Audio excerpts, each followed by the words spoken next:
லேபர்னா தெரியுமா? குழந்தை தொழிலாளர். சோ கடினப்படுத்தி நம்ம ஒரு வேலை செஞ்சுதான் ஆகணும் அப்படின்னு சொல்றதுக்கு யாருக்குமே இங்க ரைட்ஸ் கிடையாது. ஏன்னா நம்ம படிக்க வேண்டிய வயசுல நம்ம படிக்க மட்டும் தான் செய்யணும். அதை தாண்டி நமக்கு வேற எந்த ஒரு விஷயத்திலயும் நம்ம உள்ள போகணும்னு அவசியம் கிடையாது. அதே நேரத்துல இன்னொரு டிஜிட்டல் லைஃப்ல இன்னைக்கு இருக்கிற ஏஐ வந்துருச்சு. அதனால நிறைய மாறுதல் நிறைய கொண்டு வந்துட்டாங்க.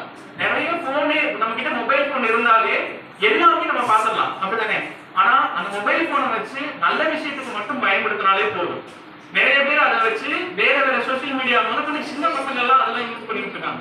அதெல்லாம் நமக்கு தேவை கிடையாது. நமக்கு அப்படியே நம்ம போன் பயன்படுத்துறதா இருந்தா நம்ம கல்வி சம்பந்தமா எது வேணாலும் நம்ம பார்க்கலாம். பொது அறிவு சம்பந்தமா நம்ம ஒரு லேர்னிங், நம்மளுடைய நாலேஜ் இம்ப்ரூவ் பண்றதுக்கே அதுல நீங்க பார்க்கலாம். சோ இந்த மாதிரி இருந்தாலே போதும், நம்ம அடுத்தடுத்த லெவலுக்கு ஈஸியா நம்ம போயிடலாம். ஓகேவா?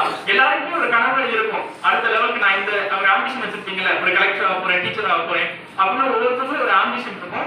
சோ நமக்கான கோலை செட் பண்ணி அதை நோக்கி நம்ம போவோம். ஒரு குட்டி ஸ்டோரி சொல்லிட்டு முடிச்சிருவோமா?